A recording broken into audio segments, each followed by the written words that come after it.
Now we're ready for single crochet. For this project, what we're going to do is go into one part of the stitch. Usually with crochet, you would go into two parts of the stitch. I've found with a beginner's class, trying to get into that stitch the right way for your first project like this can be very, very, very difficult, especially if you're still learning how to keep your tension normal. And it just can be very frustrating, and it ends up making people feel very disheartened.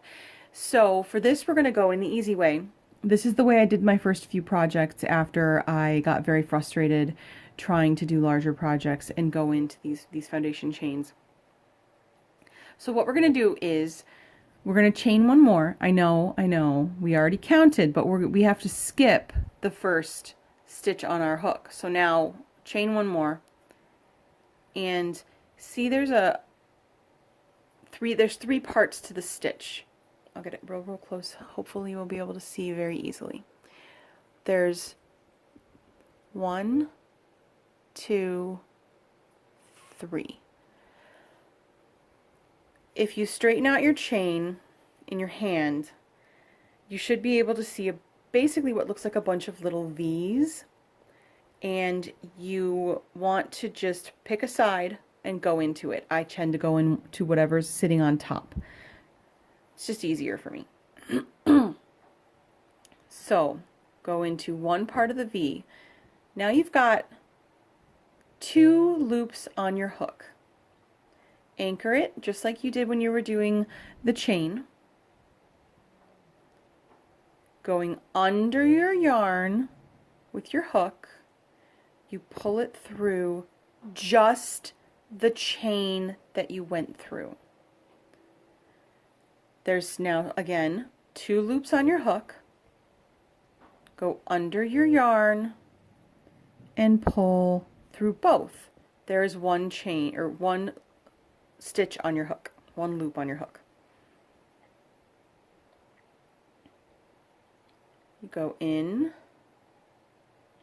and you pull through 1, there's 2, and you pull through again.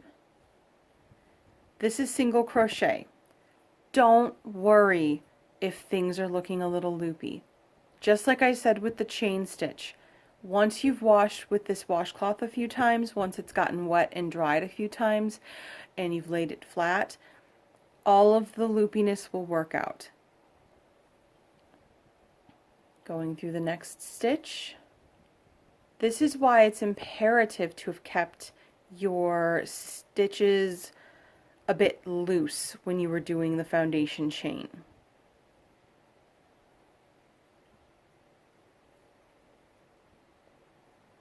Some of you may find in the future that your gauge is off, that's the number of stitches per inch, or that you're crocheting very loose or very tight, and you may need to change your hook size. That is something that's going to become more important if you do garments and accessories, things that need to fit. Don't worry about it today. We are just doing a washcloth. Okay, I'm going to finish this row now, and I'm going to get a little less chatty. I'm just going to let you watch and work along with me. Step 1, put it through and pull through 1 and pull through both. Put it through your work and pull the yarn through just the work and pull through both. I'm going to get it nice and close to the camera.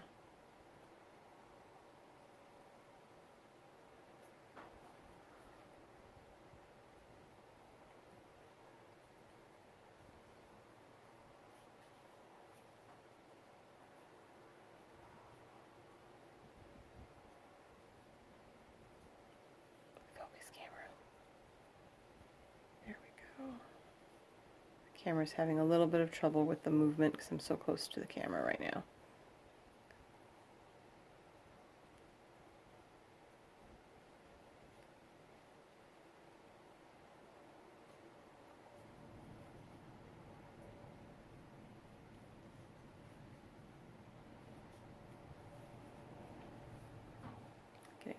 yarn from my ball. I'm going to move back again because it's really struggling to focus properly.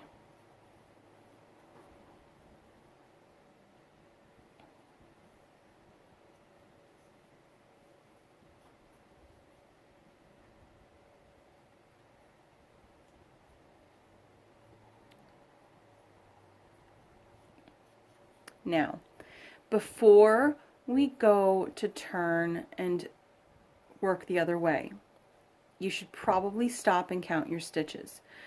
A lot of people report having a different number of stitches than they should after this first row because they missed a stitch. Not a big deal if you missed a stitch. As long as you still have close to 18, we're going to just say it's fine for this class.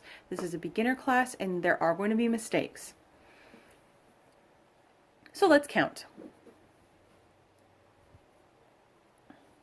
You want to count right here. So we've got 1, 2, 3, 4, 5, 6, 7, 8, 9, 10, 11, 12, 13, 14, 15, 16, 17, 18. We are ready to chain and turn and move on to the next row of single crochet.